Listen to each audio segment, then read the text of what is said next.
Hi everyone, and welcome back to my channel. I'm Andy of Andy Weighs In.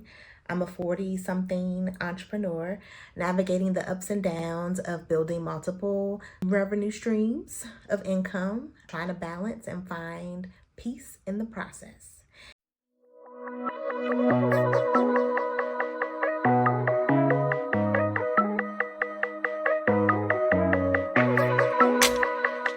Don't forget to hit the subscribe button and join me every step of the way.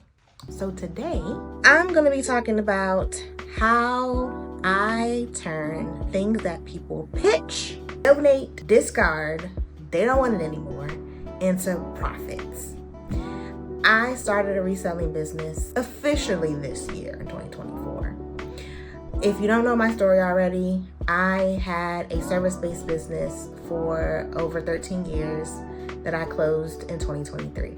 I was totally burned out from it, from trying to scale it, having employees, having difficult clients during the pandemic. You name it, it was burning me out. And so I realized at the pinnacle of my burnout, that I didn't really want to work with people so much. And so I researched a few businesses that didn't require interacting with people so much. And there's a couple other things that I really didn't want to do as I was building any other business. I didn't want to start from scratch. I didn't want to do a whole lot of marketing and advertising, spending a lot of dollars and a lot of time growing a business. And I didn't want to have to interact with people all the time, all day. So I did a lot of research and I landed on a few things. One in particular that caught my attention is reselling online on platforms like eBay, Poshmark, Etsy, Mercari, just to name a few. And so they fit right in. Those platforms already draw in millions of people. A lot of them are international. And so they handle the marketing. They handle the tech. They collect the sales tax and send it off to the government. They offer customer guarantees. Also, I can have my own policies, but they have some kind of protection for the customer. They have also some protections for me as a seller. And so I don't have to go out and find a person who's looking for a widget that I'm selling. The person who's looking for the widget goes to the sites or the piece of clothing or whatever it is, and they have a selection and they can come to my store. They can favor my store. They can build a relationship with me, whatever. But I don't have to market. All I have to do is find out really what people are looking for. I have to really find out what I like selling. And I can just source alone. And when I have time, when I have money to source, and I can post and list and ship pretty much in my office by myself. Don't have to interact with a whole lot of people. And if I do interact, it's usually through electronic means. People might ask a couple of questions, or even if they have an issue, they can just send a message through the platform. And so where do I find things that I source? When I was a professional organizer, I already knew that people discard and donate things that are new with tags, gently used all the time. Whether they're just decluttering or they're downsizing and they can't take certain things with them to their new homes. Thrift stores are inundated with really good things that people need and want. And so that's one of the places where I source some of my items. There's also estate sales. There's one in particular that I used to help my clients declutter or downsize, and they do local online auctions where you can buy lots of things. When I say lots, I'm meaning a category of items that are put together into a lot and sold as a group. So it could be flower pots is a lot, and it's a number one, and you purchase that lot. And so I use them now to source my inventory. And one of the great things about what I do is I am saving things from the landfill, from being recycled that still have usefulness to it. And what makes it different from thrift stores is the specificity in shopping online. One of the reasons why I personally like to shop online is because if I'm looking for a red coat, I don't have to go into a store and wonder they're gonna have a red coat, if it's in season for that store to have the red coat. If they do have a red coat that I like, is it gonna be in my size? When I shop online, I can just type in woman's red coat, size, whatever my size is, and a plethora of things will pop up on the screen. I can shop by price, I can shop by style, and it's just amazing. So a person who is reselling is basically helping someone who's really looking for something, and they don't have to then go to 15,000 thrift stores just hoping that they come across something that they're looking for happens to be there. In fact, I'm also helping the thrift stores out because people donate things all the time that are very specific, that if an average shopper is looking at something, they probably wouldn't even know what it is, let alone buy it. Or say for instance, it's a remote control to a television. What are the odds that I need a remote for my specific LG television, and then I'm gonna just walk into a thrift store and I'm gonna find that exact remote control that I need? And even if I see it at the thrift store, does it work? And a lot of these thrift stores have policies where you can't get a refund and you can't even exchange. All you can basically maybe get is a store credit. So your average shopper who may even find the LG remote control that they're looking for may be a little reticent to purchase it, not even knowing if it's working or not. But I offer free returns, so the guarantee is a little better for the buyer if they purchase from my purchase from my reselling store. Another instance is ink cartridges. What are the odds of a person going into the store and they're looking for a Hewlett-Packard number 65 black ink and they're going to see it at the thrift store?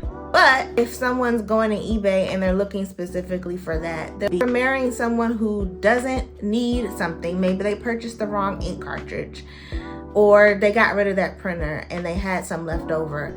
They need to sell it, or they donate it to a thrift store. I pick it up and I'm now matching the person who needs that cartridge to the cartridge for a discounted price. I make a little bit of money, they get a discount. It avoids the landfill or being recycled with some usefulness to it. I think it's a win-win. So I know you all are dying to know, is reselling profitable? I'm gonna say yes, and I'm gonna say no. Because you have to, like any business, to be profitable, you have to be good at it. So you have to be good at researching. You have to take the time to clean your items. And we're not talking like mega cleaning here. We're just talking about dusting it off, making it shiny a little bit. Some antique stuff, you may want to keep the patina on it, but for the most part, you just want it to shine up a little bit. So spray it with some Windex, clean it down a little bit, photograph it well, and list it well. So listing it with as much information as possible for the buyer to make a informed decision about whether or not they want to purchase your item. You also have to be patient. You're gonna hear in this reselling community sell-through rate, meaning in the next 90 days, will this item sell for you? Or will it take longer than 90 days? Or the rate can determine how long it will take. Will it sit on your shelf for a year? You may not want that. If it's highly profitable, you may not care. If you have the space, you may not care. But you have to be patient, knowing that when you list something, 9 times out of 10, it's not gonna sell immediately. So that means you have to store it and you have to organize it. So for reselling, for people who have a garage or a basement, the startup costs are relatively low because you can just store things there. And so when you don't have an extra cost like a storage unit, then your profit margin is higher. However, I live in a house, but I don't have a basement. I don't have a garage. So storing my items in my home would have absolutely drove me insane. So I do invest in a small storage unit, and it's the smallest one that I think that would work for how I'm using it. And maybe eventually I would increase the size, but for now, the small one works. You have to learn to look at mistakes as learning opportunities and not as necessarily failures. And that's just business in general. You can also avoid making mistakes by researching other resellers. There's so many resellers out here that are killing the game, that have so much content on social media, on YouTube, and they are pretty much giving so much valuable content and information to a beginner that you can avoid making a lot of mistakes, which those mistakes can cost you. And if you avoid making mistakes, then you can be profitable faster. You can also keep your expenses low by learning how to be efficient with your time. So just because you made a $50 profit on something, but it took you 5 hours to make it, no, that's a $10 an hour profit. So you have to really think about your return on investment of time. Are you selling things at a rapid enough clip where one item is a $50 profit, where another item might be a $10 profit, and that you sold 10 things in a day? Then yes, that makes the time that you spent acquiring your items, posting and listing worth it, because you may have made $500 that day. But as I mentioned, you have to be patient. So the work that you've done maybe 2 months ago the payday may happen 2 months later. So it's more of a incline of the work you do up front will reap eventually. And then if you stay, which is the next point, consistent, you need to be listing items on a regular basis, preferably every day, in order to sow the seed. It's like farming. You sow your seed, and while one crop is growing, another is harvesting. And so you have to keep planting in order to reap the benefit of constant fruitage and blooms. And so that leads to not having a death pile. So many people, you'll hear about it in the reselling community. It's super fun sourcing, finding things low cost that you can sell for a high value. It's like a high to purchase these things. Some of the things that people purchase, they actually love themselves. So shopping itself can be a high. So if you're sourcing and shopping for inventory, but not doing the cleaning, measuring, researching, posting, listing, then you are accumulating a death pile, which can really harm your profits because you're spending more on inventory than you're making in your reselling. And then you want to stay organized and keep good records, because you may think you're being profitable because something sold for a high amount, but after you factor in the fees or how far you may have traveled to get those items, or how long it may have taken you to clean it or acquire it, it may not necessarily be as profitable as you may think. So keeping good records of your mileage, keeping good records of I don't say how long things take you, but having an idea of how many hours a week are you spending on certain activities that aren't necessarily guaranteeing that you're making a sale. Also, you may be killing it. You may be profitable, which is a great thing. However, the more you are profitable, the higher your tax rate, or the more you'll pay in taxes. So keeping good records helps you to keep track of your business expenses so that you can lower your taxable income. And also, most people don't talk about this and may not understand this.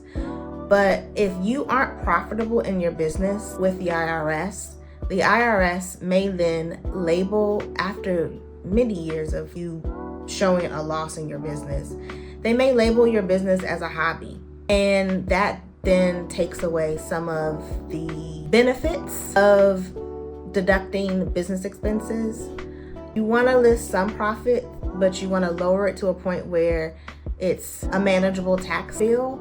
I have an accounting degree and I served as an accountant for several years, but I haven't practiced accounting in over a decade. So my advice to you is, when it comes to your business expenses and taxes, to find a tax professional to help you to figure all of that out. As I mentioned before, there's tools you can track your mileage while you're sourcing, driving to the post office or to your storage unit. All of that is part of your business expenses. If you're using a dedicated space for your office, if you're using a dedicated space in your home for storing your inventory, photography, or listing, you can take that square footage of that dedicated space that you're using, and say, for instance, you're using 20% of your home for your business and your mortgage is $2,500. You can take 20% of $2,500 and use it as a business expense. And it's a lot of work, but it's very rewarding.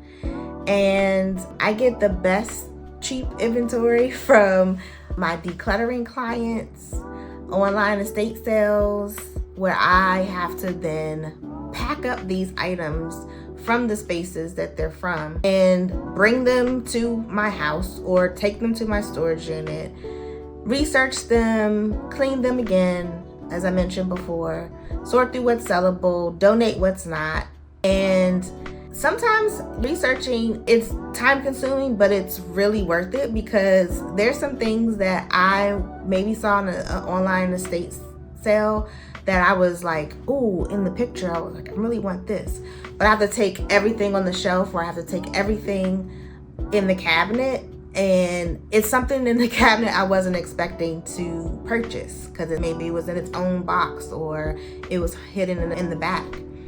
And those are the things that actually were more profitable than the thing that I was actually looking at, thinking that this was going to be the profitable thing. Case in point, I never knew this thing existed. It's a silver-plated French service crumb shovel. What the heck is that? Well, the one I had sold for $200. Friendship pottery bowl. This thing was massive. Sold for a lot of money. I helped a friend clear out a shed as she was trying to get her family estate house on the market. And she was like, just clear out the donate, take whatever you want to sell in your resale business. And I had to do research on things. There was this Kestrel weather meter that sold for over $100. And I pretty much got the item for free, my physical time and labor. And I also rented a truck to haul things away. So there was cost involved. I didn't physically pay for the item. And then then some things that you think are profitable aren't. I sold a old school Panasonic radio CD tape player. Probably cost me about $1. Someone bought it for $90 plus shipping. However, I have a JVC radio CD tape player that has been sitting in my storage unit for a long time. No one wants it. Who'd have thought? I don't know. So yes, reselling can be profitable. It takes work, just like any other business, but it's fun. And for me, it checked the boxes of all the things that I wanted in one of the multiple streams of revenue. So many great things about it. I just research and be consistent. I can do that. So thanks for watching. I hope you stay on my journey as I continue to test out and add in multiple revenue streams. Reselling for me, I think, is here to stay. I really enjoy it. I've really seen in the few months that I've been doing it a significant increase in my revenue and profits. And so I'm very excited for what 2025 holds as I continue in my experience with it. Thanks for hanging out with me today. And remember, life's about progress, not perfection. Keep juggling, keep hustling, and keep being your awesome self. Until next time, toodles.